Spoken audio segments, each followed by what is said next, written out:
नमस्कार। देश काल में आपका स्वागत है। मैं हूं मुकेश कुमार। दोस्तों, यूं तो ये अब स्थापित तथ्य है कि प्रधानमंत्री मोदी और उनकी सरकार कंप्रोमाइज्ड हैं और इसीलिए उनकी दुम दबी रहती है।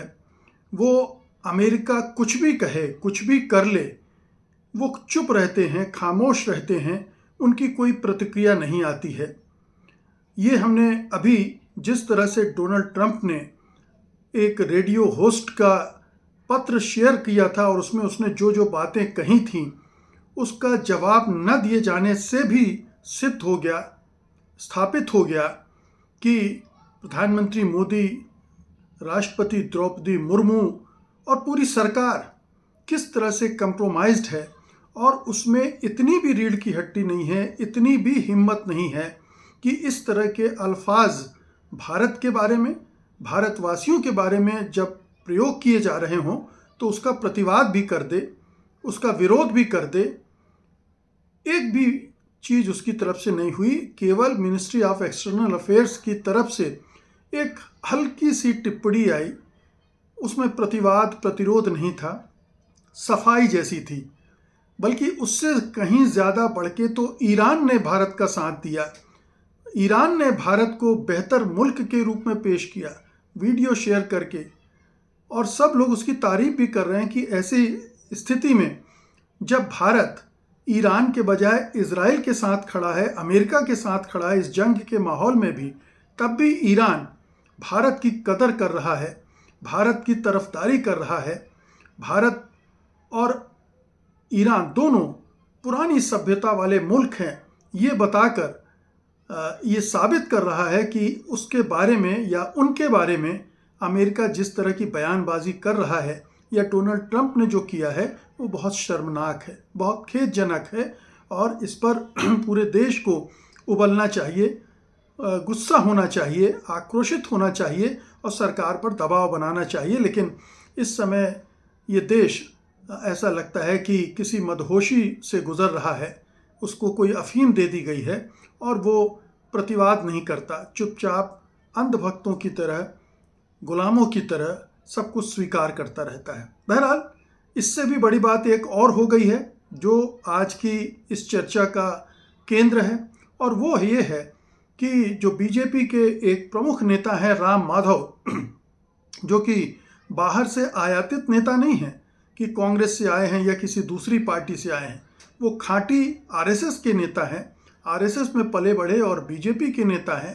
और आप याद कीजिए कि शुरुआत में प्रधानमंत्री मोदी की जितनी भी विदेश में कार्यक्रम होते थे, शो होते थे, उनका आयोजन प्रबंधन वो राम माधव ही देखते थे। तो वो काफ़ी, और कश्मीर हो या दूसरे पूर्वोत्तर, सब जगह उन्हें विशेष जिम्मेदारियां देकर भेजा जाता था। लेकिन उन्होंने अब जो बयान दिया है वो दरअसल आंखें खोलने वाला है, प्रधानमंत्री मोदी और उनकी सरकार की पोल खोलने वाला है। और ये कोई सोच समझ के दिया गया बयान नहीं है, अनायास ही वो ऐसा कुछ बोल गए जो अपने आप में ये सिद्ध करता है कि मोदी और मोदी सरकार कितनी कंप्रोमाइज्ड है, कितनी कमज़ोर है, कितनी डरपोक और कायर है। राम माधव ने कहा क्या? राम माधव से जब ये सवाल पूछा गया कि भारत अमेरिका के साथ संबंधों को सुधारने के लिए क्या पर्याप्त कदम उठा रहा है, तो उन्होंने जवाब दिया। जवाब क्या दिया? उन्होंने कहा कि अमेरिका ने भारत से कहा कि रूस से तेल मत खरीदो, हमने रूस से तेल खरीदना बंद कर दिया। अमेरिका ने भारत से कहा ईरान से तेल मत खरीदो, हमने ईरान से भी तेल खरीदना बंद कर दिया। अमेरिका ने हमारे ऊपर 50% टैरिफ लगाया और हमने उसे भी स्वीकार कर लिया, हमने उसका भी बहुत विरोध नहीं किया, जबकि पूरा विपक्ष हमारे पीछे पड़ा हुआ था, हमारी आलोचना, निंदा, भर्त्सना कर रहा था। फिर भी हम अमेरिका के सामने झुके रहे, अमेरिका के हर हुक्म की तामील करते रहे। इससे ज़्यादा और क्या कर सकते हैं? अब सोचिए, राम माधव ने अमेरिका में एक बातचीत के दौरान ये सारी चीज़ें उगल दी और उसके बाद पूरी सरकार सख्ते में आ गई, सरकार परेशान हो गई। ये तो हमारे ही अंदर से कोई आदमी वो सब कह रहा है जो विपक्ष बहुत अरसे से कह रहा है और उसको मुहर लगा रहा है, तो राम माधव की क्लास लग गई। राम माधव को फटकारा गया और उन्हें तुरंत माफ़ी मांगने के लिए कहा गया। सोचिए, जो व्यक्ति सही बात कर रहा था उसके साथ खड़े होने के बजाय सरकार उसको दंडित कर रही थी। दंडित कर दिया। राम माधव ने सार्वजनिक रूप से माफ़ी मांग ली और ये कहा कि अनजाने में हो गया, मेरा अभिप्राय ये नहीं वो था। अभिप्राय सब समझते हैं। इस देश में जो कुछ चल रहा है वो सब लोग देख रहे हैं। कैसे प्रधानमंत्री बार बार सरेंडर कर रहे हैं, कैसे मोदी सरकार बार बार वाशिंगटन के सामने घुटने टेक रही है, ट्रंप के हर हमले को चुपचाप सहन कर रही है। ये डर है, कायरता है, क्योंकि छोटे छोटे देश भी अमेरिका के सामने खड़े होने की ज़रूरत दिखा रहे हैं। और भारत तो बड़ा मुल्क है, उसे तो निश्चित रूप से खड़ा होना चाहिए। और ख़ास तौर से जब भारत की प्रतिष्ठा का सवाल हो, भारत की गरिमा का सवाल हो, भारत के सम्मान का सवाल हो, तो उसे तो बढ़ चढ़ कर आगे निकलना चाहिए। लेकिन दुर्भाग्य देखिए कि ना तो पहले वाले मामले में उसने कुछ किया, ईरान से भी उसने कुछ नहीं सीखा, और बहुत सारे देश जैसे कनाडा है, मार्क कार्नी ने तो अमेरिका से संबंध विच्छेद करने की हद तक निर्णय ले लिए हैं। मैक्सिको है, ब्राज़ील है, कितने सारे देश हैं, स्पेन है, हंगरी है, कितने सारे देश हैं जो अब अमेरिका से पिंड छुड़ा रहे हैं। नाटो के देशों को देखिए, ब्रिटेन, फ्रांस, जर्मनी, ये सब अब तनकर खड़े हो रहे हैं। शुरू में उन्होंने भी थोड़ा सा अपना पिछलग्गूपन दिखाया था, अमेरिका के सामने वो भी दुबके हुए थे, लेकिन धीरे धीरे वो उठकर खड़े हो गए। लेकिन मोदी सरकार, प्रधानमंत्री मोदी खड़े होने के लिए तैयार नहीं। उनको अपने 56 इंची सीने की याद नहीं आ रही। उन्हें नहीं लग रहा है कि ऐसे मौके पर ये ज़रूरी हो जाता है कि दुनिया में अपनी प्रतिष्ठा और अपना जो रसूख है उसको बनाए रखने के लिए ज़रूरी है कि भारत डट कर खड़ा हो। अन्यथा पूरी दुनिया भारत को हल्के में लेगी और ले रही है। भारत अब मजाक बन गया है पूरी दुनिया में। राम माधव का बयान इसलिए और भी महत्वपूर्ण हो जाता है कि ये सत्तारूढ़ दल के अंदर से आया है। राम माधव ऐसा सोचने वाले बीजेपी में, संघ परिवार में अकेले नहीं होंगे। ऐसे सैकड़ों नेता होंगे जो ये महसूस कर रहे होंगे कि मोदी सरकार जाने किन वजहों से भारत को नीचा दिखाने पर आमादा है। भारत की प्रतिष्ठा और गरिमा की रक्षा के लिए वो खड़े होने की हिम्मत नहीं जुटा पा रहे। बार बार वो प्रधानमंत्री को सरेंडर करते हुए देख रहे हैं। मतलब एक जुमला ही चल पड़ा, नरेंद्र सरेंडर, ये पूरे देश में चल रहा है। और इससे वो बीजेपी के नेता या कार्यकर्ता खुद को अपमानित महसूस करते होंगे, जिन्हें लगता था कि हमारी सरकार आई, हिंदुओं की सरकार आई, तो भारत का रुतबा कुछ और होगा, भारत पिछली सरकारों के मुकाबले ज़्यादा तन कर खड़ी होगी। लेकिन हो उल्टा रहा है। इससे कहीं ज़्यादा ताकतवर मनमोहन सिंह की सरकार थी, जिसने अमेरिका के साथ न्यूक्लियर डील पर पूरे बढ़ चढ़कर हिस्सा लिया और जब तक संतुष्ट नहीं हुए उस पर सिग्नेचर के लिए तैयार नहीं हुए, बराबरी से साथ दिया। उसके पहले अटल बिहारी वाजपेयी की सरकार ने और उसके पहले की तमाम सरकारों ने इस तरह से सरेंडर नहीं किया। आप याद कीजिए 1971 में इंदिरा गांधी किस तरह से तन कर खड़ी हुई, जबकि निक्सन जो अमेरिका के विदेश मंत्री थे, उन्होंने क्या क्या नहीं कहा इंदिरा गांधी के बारे में। लेकिन उन्होंने दिखा दिया कि बांग्लादेश में वो किस तरह से अमेरिकी दबाव के विपरीत अपनी कार्रवाई करके दिखा सकती हैं। तो हमारे यहाँ ताकतवर प्रधानमंत्रियों की एक परंपरा रही है और जिन्होंने अपने देश का मान सम्मान रखने के लिए कभी पीछे कदम नहीं खींचे। लेकिन ये सरकार है जो लगातार अपने इस दायित्व से पीछे हट रही है। ये प्रधानमंत्री हैं जिन्हें अंदर से ग्लानि महसूस नहीं हो रही है, अपराध बोध नहीं होता कि वो जो कर रहे हैं वो कितना शर्मनाक है देश के लिए, देश की प्रतिष्ठा के लिए। तो राम माधव के प्रसंग पर फिर से लौटते हैं। राम माधव ने अगर ये कह दिया था तो उनसे माफ़ी क्यों मंगवाई गई? उनसे कहा जा सकता था कि आप चुप रहिए, ज़्यादा से ज़्यादा अपना बयान वापस ले लीजिए, लेकिन उनसे बाकायदा माफ़ी मांगने के लिए कहा गया और उन्होंने माफ़ी मांगी। यानी एक कड़ा संदेश प्रधानमंत्री मोदी और उनकी सरकार ने अपने पूरे संघ परिवार को दे दिया कि कोई भी इस बारे में एक शब्द भी नहीं बोलेगा, और अगर बोलेगा तो उसे दंडित किया जाएगा।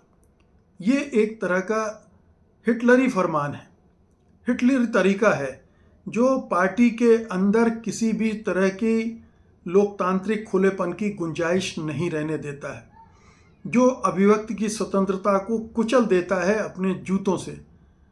पार्टी बीजेपी कभी होती थी जिसमें जो डिफरेंस ऑफ ओपिनियंस होते थे उनके लिए गुंजाइश होती थी। भरी सभा में आडवाणी के खिलाफ उमा भारती बोलकर निकल गई थी, लेकिन बाद में उन्हें लिया गया, उन पर हल्की सी कार्रवाई हुई, लेकिन वो तो बहुत उद्दंडता उन्होंने दिखाई थी।